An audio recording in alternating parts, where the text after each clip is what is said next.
Sentябрь башталгандан бeri барабыз, ишке барабыз, жумушка барабыз, окуучуларды мектепке алып барабыз. Жолдо тыгын болгондугу көпчүлүгүбүзгө мүшкүл, кыйынчылык жаратып жатат.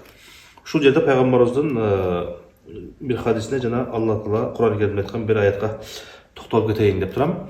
Алла Таала Кур'ан-ы Керимде мындай дейт: Бисмиллахир-рахманир-рахим. Мужадала сүрөсүндө: "Я эйюхаллазина аману иза кийла лакум тафассаху фил маджалиси фафсаху яфсахиллаху лакум."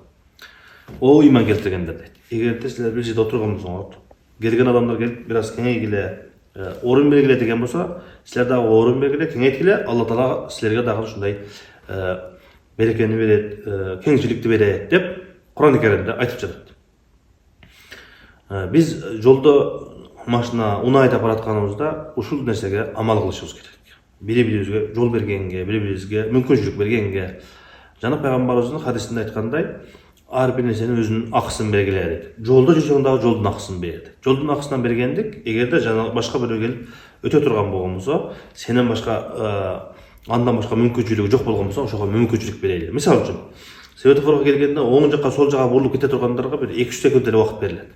Ошого карабастан бул жактан айдагандар кызыл жаңынып калганга чейин айдайт дагы, орто жолдо оңго солго кете тургандар айдай албай калышат.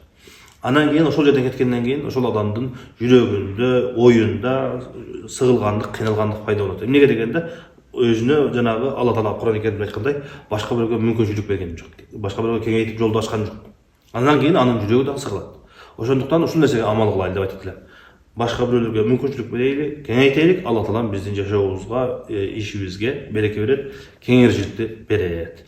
Анан ошол эгерде жаныбыздан келген адам кирейин деп ошол жерден поворот берип, белгини берип кирейин деген болсо, же болбосо бир жерден аркага айдап чыгайын деген болсо дагы, ошол чырактарын жандырып, эскертүү бере турган чырактарды жандырган болсо, демек ал чыгайын деп менен суранып жатат деп түшүнүшүбүз керек.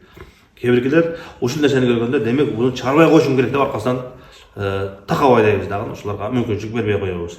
Алла Таала ар бирибиздин үй бүлөбүзгө, өзүбүзгө, ишибизге, мамлекетибизге ушундай берекени, кеңчиликти, токчулукту берсин. Ар бирибиз ушул нерсеге амал кылайлык.